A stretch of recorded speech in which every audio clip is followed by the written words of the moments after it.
Pra onde vai o lixo? Aonde vai o lixo? Onde vai o lixo? Pra onde vai o lixo? Bom dia, pessoal. Mas espera aí, só vocês chegaram? Ou só são vocês pro nosso treinamento sobre resíduos? Professor, pelo visto estamos somente eu, você e o Léo. Mas eu acho que tem mais um aluno. Bom dia, gente. Bom dia, professor. Desculpe o atraso, tava muito trânsito e demorei a estacionar o carro. Aí, professor, a sua resposta. O último aluno chegou. Pode começar, pois somos só nós. Caramba, gente, decepcionante isso. Bom, pra falar a verdade, nem deveria me decepcionar, pois do jeito que as coisas estão, as pessoas se importam mais com futebol, novela, balada, do que com conhecimento mesmo. Não deveria me espantar mais. Porém, ainda me chateio em saber que as pessoas não ligam para o meio ambiente, para as questões urgentes, como a dos resíduos, do lixo. De certa forma, me orgulho de vocês por estarem aqui com o interesse de conhecer mais. Bacana, bacana. Pois é, professor, eu fiquei curiosa em saber essa coisa de resíduo, sabe? Eu não entendo muito disso, mas eu tô aqui pra aprender. Professor, ainda tá muito nebuloso pra gente essa coisa de resíduo. Eu digo por mim, sabe? Quero entender bem como é isso. Pessoal, vamos lá então. Professor, a minha dúvida é pra onde vai o lixo. Sei que temos os aterros e tal, mas como que é isso aí? A gente ouve falar sempre em problemas ambientais, efeito estufa, aquecimento global. Pessoal, vamos lá então. Vamos uma coisa de cada vez, tá? Vamos fazer o seguinte, eu tinha preparado uma aula mais formal, mas pelo visto só seremos nós aqui na sala. Então, ao invés disso, vamos fazer um bate-papo e eu vou esclarecendo para vocês as dúvidas à medida que vocês me perguntarem. Pode ser, pessoal? Opa, pode ser, professor, né, gente? Opa, maravilha. Isso aí é legal. Então tá, vamos organizar as coisas. Quem vai fazer a primeira pergunta? Eu. Então, professor, é o seguinte, eu queria entender o que é o efeito estufa. Esse negócio aí que os gases, os combustíveis e a poluição geram o efeito estufa. É isso? O que seria? Boa, Edinho. Queria saber sobre isso também. Bom, vamos lá, é isso aí mesmo, Edinho. Os gases, a poluição, tudo isso gera efeito estufa. Mas para dar uma resposta mais precisa, temos de falar o nome disso. GEE, gases de efeito estufa. E eles resultam da queima de combustíveis fósseis, como carvão, petróleo e gás natural. As principais atividades responsáveis por essas emissões incluem transporte, indústria e construção civil. Isso ocorre pelo elo entre a crise ambiental, consumo energético e geração de resíduos. E olha só, pessoal, só para vocês terem uma ideia de como isso é grave, segundo o cenário pessimista descrito pelo Painel Intergovernamental de Mudanças Climáticas, que é chamado de IPCC, para os próximos 100 anos, as projeções sobre os impactos das mudanças climáticas indicam perda de biodiversidade, queda na produção agrícola, deslocamento de populações, aumento do nível do mar e intensificação de efeitos extremos. Caramba, professor. Então estamos perdidos dessa forma. Pois é, Léo. Do jeito que tá tudo indo, olha, estamos em uma situação complicada. E isso são apenas algumas das problemáticas por vir. Estudos econômicos demonstram que se fazer nada custa mais caro do que agir imediatamente para reduzir as emissões de GE. Os gases de efeito estufa. Dessa maneira foi discutido, por exemplo, o chamado Protocolo de Quioto, que é um acordo internacional voltado para a redução das emissões de gases de efeito estufa. Então, professor, eu ouvi falar desse tal de Kyoto, mas o que é isso? Então, Alessandra, é o seguinte, a coisa é mais ou menos assim. Esse protocolo tem como objetivo firmar acordos e discussões entre países para conjuntamente estabelecer metas de redução na emissão de gases estufa na atmosfera, principalmente por parte dos países industrializados, além de criar formas de desenvolvimento de maneira menos impactante àqueles em pleno desenvolvimento. Então, diante da efetivação do protocolo de Quioto, metas de redução de gases foram implantadas, algo em torno de 5,2% entre os anos de 2008 e 2012. O protocolo de Quioto foi implantado de forma efetiva em 97, na cidade japonesa de Kyoto, nome que deu origem ao protocolo. Ah, agora eu entendi porque se chama assim, pelo nome da cidade. Isso mesmo, Alessandra. O mais importante não é a cidade, é o fato de que na reunião, 84 países se dispuseram a aderir ao protocolo e o assinaram. Dessa forma, comprometeram-se a implantar medidas com o intuito de diminuir a emissão de gases. E para você entender melhor as metas de redução de gases, não são homogêneas a todos os países, tá? Colocando níveis diferenciados de redução para os 38 países que mais emitem gases. O protocolo prevê ainda a diminuição da emissão de gases dos países que compõem a União Europeia em 8%. Já os Estados Unidos em 7% e Japão em 6%. Ou seja, cada país deve reduzir o percentual da emissão de sua cota de poluição. Então, cada um tem uma meta diferente, mas em comum, que é reduzir as emissões de gases estufa. Países em franco desenvolvimento como Brasil, México, Argentina, Índia e principalmente China não receberam metas de redução, pelo menos momentaneamente. Então, Com isso a coisa vai melhorar rápido, professor? Então, aí que mora o problema, Edinho. Essa é uma medida a longo prazo e não surte impacto considerável para diminuir o impacto ambiental severo que os países industrializados impõem sobre o meio ambiente, agressivo e progressivamente, pelo menos em curto prazo, né? E a coisa é urgente, viu? Então, é isso aí que me revolta. Não existe um compromisso dos governos, das empresas, das pessoas em melhorar a situação do meio ambiente. Cara, eu passo de carro para trabalhar todo dia em frente a um terreno baldio grande lá na minha cidade. E sempre tô vendo gente jogar lixo, caminhão entrando e jogando lixo também. E esses dias vi até um caminhão da prefeitura fazendo isso. E os caras não fazem nada para resolver. Pois é, Léo, é bem por aí mesmo, cara. Temos muitos problemas na gestão de resíduos aqui no Brasil, no mundo todo. E não é só problema do governo, como as pessoas dizem por aí. É de todos. Meu, seu, das pessoas em geral. As pessoas também têm seu papel nessa questão.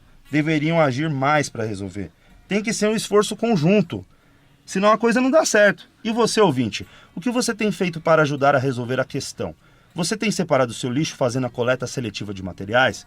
Tem denunciado o despejo irregular de lixo nas cidades? Já presenciou isso? Vamos ver o que as pessoas dizem sobre isso nas ruas. Você já presenciou despejo irregular de lixo na cidade? Já denunciou? Já presenciei, mas não denunciei. Então, eu achei muito feio as pessoas jogando pela janela lixo na rua. Porque a gente deve ter um saquinho para guardar o lixinho, chegar em casa, né? E pôr na lixeira. Você faz coleta seletiva do seu lixo? Sim, não existe. A separação era da residência até o aterro. O aterro é misturado e tudo junto. Então, professor, eu queria saber o mesmo que o Edinho perguntou pro senhor lá no começo. Para onde vai o lixo? Pois é, professor. Valeu, Léo, por ter lembrado. Olha que beleza. Vocês estão tão afinados e interessados mesmo no assunto que estão batendo bola. Então vamos lá. Esse é um assunto bem complicado e simples ao mesmo tempo. Como assim, professor? A resposta parece uma maluquice, mas não é não. O problema não está na quantidade de lixo que existe, mas sim no que as pessoas estão fazendo com ele. Lixo, se reaproveitado, pode ajudar a livrar o meio ambiente de muita coisa. De serem extraídos novas matérias-primas para a produção de várias coisas no ramo industrial, por exemplo, pois poderiam ser reaproveitados materiais. Não haveria a poluição que há hoje. E com a organização, tudo seria destinado da melhor forma possível. Mas enfim, não é assim que a coisa acontece, né, pessoal? Pois é, professor, tem muita gente no Brasil, no mundo, então pra onde vai esse lixo todo? Será que vai chegar uma hora que todo mundo vai estar vivendo no meio do lixo? Então, Alessandra, esse é um cenário mais catastrófico, mas não é impossível. Veja a Itália, em muitas cidades históricas como Nápoles, por exemplo, não havia mais espaço físico até pouco tempo atrás para depósitos de lixo e aterros. Então a coisa foi ficando tão complicada que chegou a um ponto de não haver divisão entre moradias e lixo. Ou seja, tudo acumulado na porta da cidade e nas ruas. Há pouco tempo o governo italiano tomou providências urgentes e criou mecanismos de resolver essa crise. Fizeram uma usina de lixo que no processo de beneficiamento dos materiais acabam por gerar energia elétrica. Além de não estar poluindo água, terra ou ar, é uma grande solução. Lá está em andamento, mas no futuro vai ficar bem melhor a situação, viu? Poxa, que legal, professor. É sim, Léo, mas a coisa funciona assim. Agora eu vou explicar o quadro para vocês entenderem melhor. Em 1975, 34% da população mundial habitava assentamentos urbanos, número que passa a 48% em 2000, o que deve atingir 61% em 2025. Na América Latina, o percentual em 2025 será de 84,67%. No Brasil, estima-se uma taxa de urbanização de 88,94% em 2020. Dados do Instituto Brasileiro de Geografia e Estatística, IBGE, de 1940, revelam a presença de mais de 80% da população na área rural, número que se inverte ao longo de 50 anos. Então, Léo, na cidade, a ausência de planejamento, a carência de recursos e serviços de toda a ordem e a obsolescência da estrutura física promoveram o boom da questão urbana, com grande impacto sobre o meio ambiente urbano. Na cidade surgem novos hábitos de consumo que alteram o volume e a composição dos resíduos deles decorrentes. Agora, vamos falar dos resíduos. Eles são produtos de ciclo de vida abertos, nos quais a capacidade de absorção natural é ultrapassada, em consequência de determinados modelos de consumo. Os resíduos sólidos são materiais heterogêneos ligados a inúmeros fatores das atividades humanas e da natureza, como variações sazonais, condições climáticas, hábitos e variações econômicas. Para resumir, resíduos é o bastante da utilização dos recursos, o que sobra e que não se tem mais utilidade. Caramba, Agora eu comecei a entender o que são resíduos. E a população não para de crescer. Onde isso vai parar, meu Deus? Caramba. Pois é, professor. É muita gente produzindo muito lixo. Pois é, Edinho. Léo, então, deixa eu continuar explicando sobre a situação dos resíduos. Dependendo da renda familiar, da localização da residência e da área da propriedade, um brasileiro pode produzir cerca de 800 a 1.800 gramas de lixo por dia. Poxa vida, eu nunca pensei que eu produzisse tanto lixo. Pois é, Alessandra. Não só você, mas todo mundo. E olha só, uma maneira de enxergarmos isso é o fato de que a geração de resíduos sólidos urbanos, chamados de RSU, no Brasil, cresce numa média de 1,5% anual. Índice que é superior à taxa de crescimento populacional urbano no país anual, que gira em torno de 1% em média. Então, Alessandra, vamos pegar, por exemplo, o ano de 2012 como parâmetro para realizar um comparativo. Nesse ano foi gerado, segundo dados da Abrelp, um total de aproximadamente 63 milhões de toneladas de RSU, os tais resíduos, sendo a média per capita de geração no total de 383,2 quilos por habitante por ano. Nesse mesmo ano de 2012, o total de RSU coletado foi no total de aproximadamente 57 milhões, cerca de 348,5 quilos por habitante. Caramba, gente. Olha quanto lixo é produzido. Isso mesmo, Léo, muito, né? E olha só, olhando ainda mais por aqueles dados e fazendo um comparativo entre o total de lixo gerado e o total que for coletado, podemos perceber que cerca de 6,2 milhões de toneladas de RSU deixaram de ser coletadas e, por conseguinte, tiveram destinação incorreta. Deixando mais claro, 6,2 milhões de toneladas de lixo foram parar em destinos irregulares. E isso está causando impacto direto sobre o meio ambiente de modo altamente nocivo e precário. Caramba! Meu Deus, é muito lixo. E para onde vai todo esse lixo, professor? Sei que tô ficando chato com essa pergunta, mas ainda mais agora que eu tô sabendo da quantidade de lixo que é produzido, fiquei mais preocupado ainda. Para onde vai o lixo? Relaxa, Edinho, fica tranquilo que a sua preocupação é a mesma que a minha e de todos. Apesar de 90% ser um número expressivo em coleta de RSU, como eu estava falando anteriormente, uma grande parte ainda vai parar em locais impróprios, causando grande dano ambiental. Como vocês viram aí com os dados apresentados, né? Mas para termos uma ideia da divisão regional desse montante de 90% de coleta de lixo, cerca de 52% é coletado na região sudeste apenas, sendo que a região menor, né, que tem menos coleta de RSU, é a norte, com 6,4%. Fica claro em termos de proporcionalidade que se a maior parte dos resíduos coletados é na região sudeste, e sendo a escala de 10% de não coletados, fazendo uma continha logo, 5,2% desse montante é despejado irregularmente nessa região. E trocando em miúdos, aliás em graúdos, gira em torno de metade da perda nacional daquele ano de 2012, o que representa mais de 3 milhões de toneladas de lixo não coletados apenas no sudeste. Fato gravíssimo para o meio ambiente e para a sustentabilidade. Muito lixo numa região só. Vai ficar pequeno para tanta gente e tanto lixo assim, né? Mais ou menos por aí, Léo. Olha só, é tanto lixo que esse resíduo não coletado em razão de uma gestão ineficiente, de falta de educação e consciência das pessoas, das empresas, em despejar em locais irregulares, o seu lixo, tudo vai parar, por exemplo, na represa Billings. E seus resquícios, por conseguinte, direto e indiretamente, vão para a sua torneira. Você pode perceber como todas as questões ambientais estão interligadas, né? E já pegando como, por exemplo, a crise hídrica atual vivida por todos nós, eu vou falar disso usando o exemplo da interligação de dois sistemas de abastecimento, tá? O sistema Billings com o Alto Tietê. O sistema Alto Tietê fica na região dos municípios de Salesópolis, Mogi das Cruzes e Suzano, no estado de São Paulo. E o sistema Billings vai da extensão do município de São Bernardo do Campo aos outros municípios do ABC Paulista, até mesmo margeando o município de São Paulo. Aí que mora o problema e também a relação com os resíduos. Por em suas margens ter a presença de muitas pessoas que habitam irregularmente nesses locais, em virtude do crescimento sem planejamento das cidades, principalmente a capital paulista, o sistema Billings é o mais poluído de todos os outros do estado, o sistema mais sujo em termos de qualidade da água do país. Cerca de 83% da população nessas águas. A ideia é que, com a interligação desses sistemas, a água possa chegar em maior abundância no Alto Tietê e, com isso, aumente o fluxo do tratamento pela estação de Sabesp em Suzano, chamada Estação Taiaçupeba. podendo suprir sua deficiência. Mas será que esse tratamento conseguirá eliminar a altíssima taxa de poluição sofrida através do despejo irregular de RSU, resíduos sólidos, em seus derivativos, no sistema Billings? Poxa vida, professor. A coisa é muito mais ampla mesmo, hein? Água, terra e ar.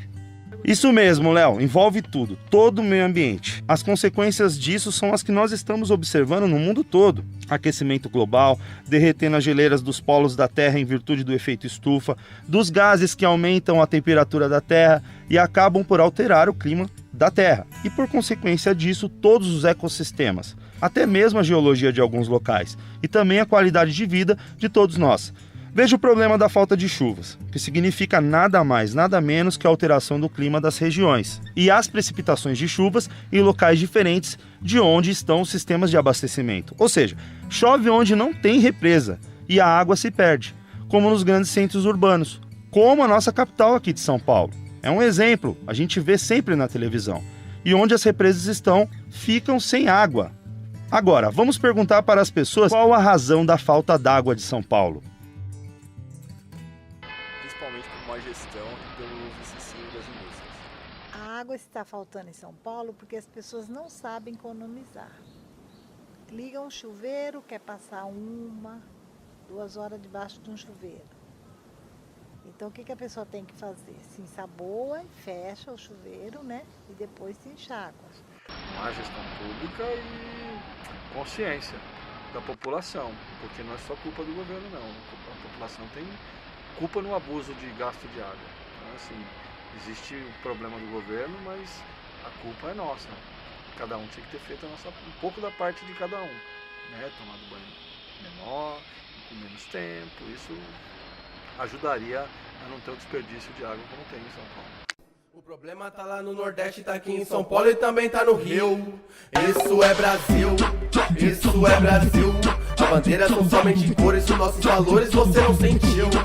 Isso é Brasil, isso é Brasil. Caramba, professora, eu não tinha ideia da gravidade da situação e também de como ninguém tá nem aí pra essa questão ambiental, viu? É, Alessandra, não que não esteja, né? Mas pelo menos não todos, né? Alguns trabalham muito para melhorar o quadro. Existem muitas pessoas conscientes e que agem no seu dia a dia para cuidar do meio ambiente. A gente não pode falar generalizadamente. Isso porque começa lá em casa, no lixo que a gente produz.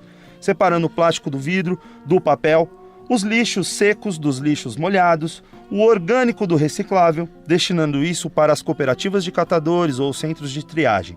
E se a cidade não oferecer a coleta seletiva, fazer um esforcinho. Não é tão difícil. Colocar o lixo reciclável nos sacos, levar para os locais certos. Hoje nós temos a internet. Vai lá no Google. Temos como pesquisar diversos locais que recebem tudo isso, mas precisa da vontade em querer mudar. Aí que tá, professor. Por exemplo, na minha casa eu faço a coleta seletiva, mas o meu vizinho eu já peguei diversas vezes jogando lixo num terreno baldio que tem em frente à minha casa. Já tentei falar com ele, mas o cara é cabeça dura, meu.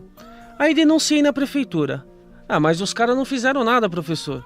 Agora meu vizinho ficou com raiva de mim e esses dias tinha lixo até na minha porta. Dá vontade de partir pra ignorância. Mas sei que não é o caminho. Com certeza, Edinho. Não leva a lugar nenhum, cara, uma briga assim. Mas você tem que fazer sua parte e denunciar pro poder público sim, meu. Quando você vê algo errado, tem que denunciar.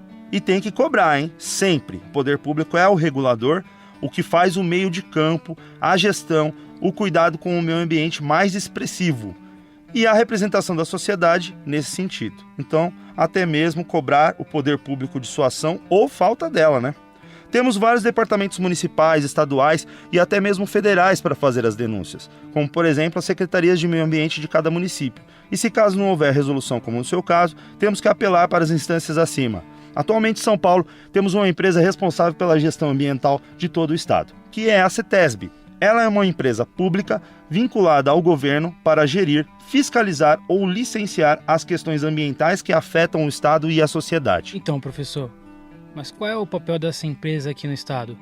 Então, Léo, melhor que a minha resposta é a de alguém que viveu o dia a dia dentro da CETESB. Então agora vamos trazer uma entrevista realizada com o Dr. Nelson da Silva Teixeira, advogado e consultor que há mais de 20 anos trabalhou e trabalha dentro da CETESB e atualmente presta consultoria para a companhia.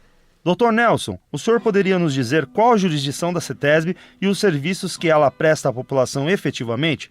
Portanto, o que é a CETESB? A jurisdição da CETESB e os serviços que ela presta à população efetiva no estado de São Paulo é a fiscalização da questão do ar, da água e também da disposição de resíduos sólidos do estado de São Paulo, acabando com os antigos depósitos de lixo, hoje com aterros sanitários dentro da nova lei vigente. Como o senhor explica a atuação da CETESB com relação à fiscalização e acompanhamento da destinação dos resíduos sólidos em geral no estado?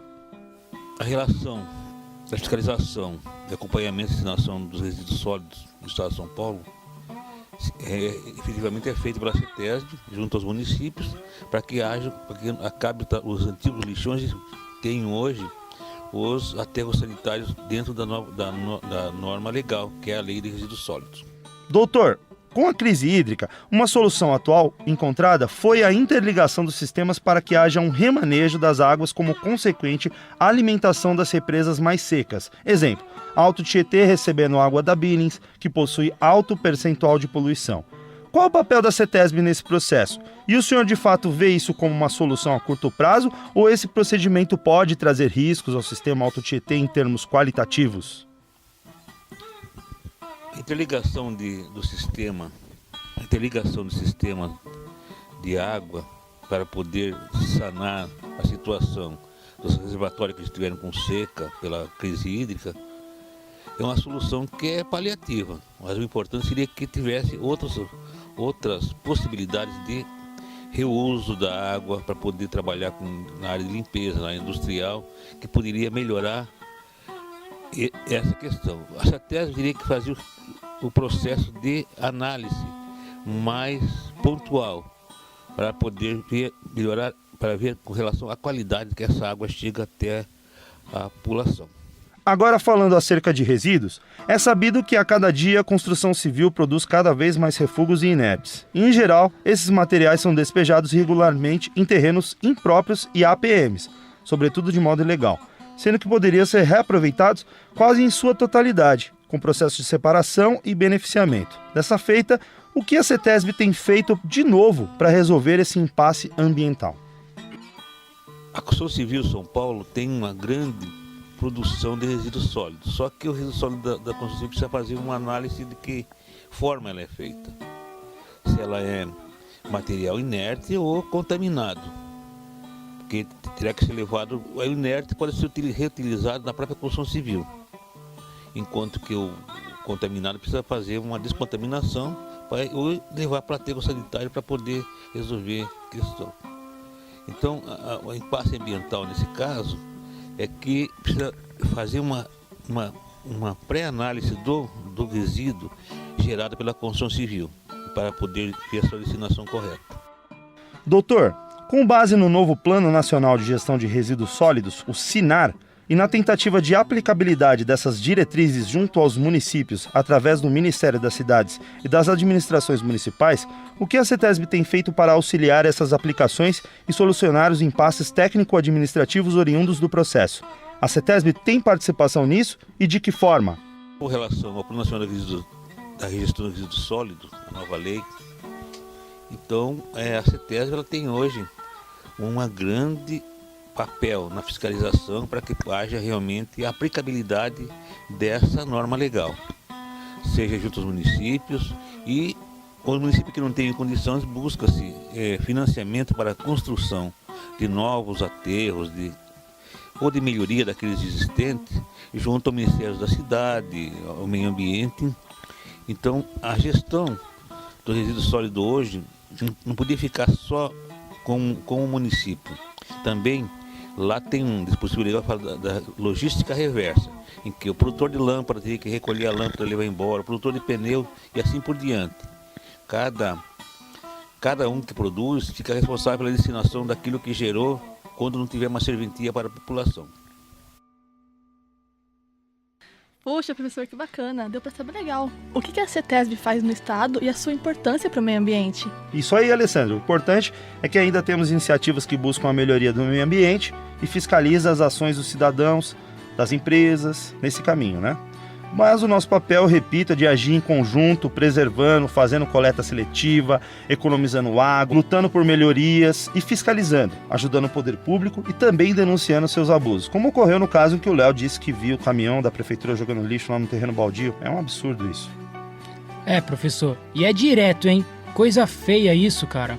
Vamos denunciar, Léo. Eu, o meu vizinho sem consciência e você, a prefeitura. Aí nesse caso não dá pra deixar quieto, não.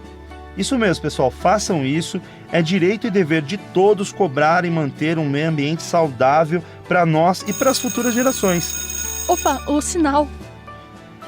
É, isso aí, pessoal. Acabou nosso papo, tá? Infelizmente, estava legal, mas espero que vocês e os ouvintes tenham gostado e aproveitado as informações que nós trouxemos aqui e que suas perguntas tenham sido esclarecidas, deixando vocês mais preparados para cuidar do meio ambiente, aptos a discutir e transmitir essas informações para outras pessoas, certo? Certo, professor. Obrigado. Falou, pessoal. Foi um prazer, até que enfim entendi para onde vai o lixo. Tô indo, galera. Fui. Valeu, professor, Edinho, Léo, muito legal tudo isso aqui. Valeu, pessoal. Obrigadão, professor. Imagina, galera. Até mais. Um abraço a todos. Muito obrigado. Explanamos um panorama geral acerca da atual situação e de diversos paradigmas dos resíduos com a proposta real de fazê-los entender de onde vêm e para onde vão, além das consequências de tudo isso. Mas com tudo isso temos a certeza de algo. A situação está muito complicada, com muitas ramificações e problemáticas para todo lado que se vê. Porém, há jeito, existe solução. E fica clara que essa não depende somente do poder público, mas da vontade das pessoas em serem mais responsáveis com os resíduos que geram, inevitavelmente, e também sobre os recursos que dispõem e retiram da natureza. Estamos ficando sem os tradicionais recursos que sempre tivemos em abundância, como água, por exemplo, e esse 100 é muito mais 100 do que podemos imaginar. E com certeza não é nenhum clichê dizer que depende de nós o contrário.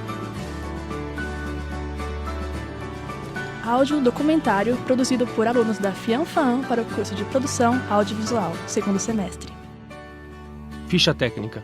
Locução, produção e dramatização. Léo Cardio, Marcos Pimentel, Edson Santos, Alessandra Meira. Roteiro e pesquisa. Léo Cardio. Roteiro técnico. Edson Santos, Marcos Pimentel. Edição. Alessandra Meira. Para onde vai o lixo?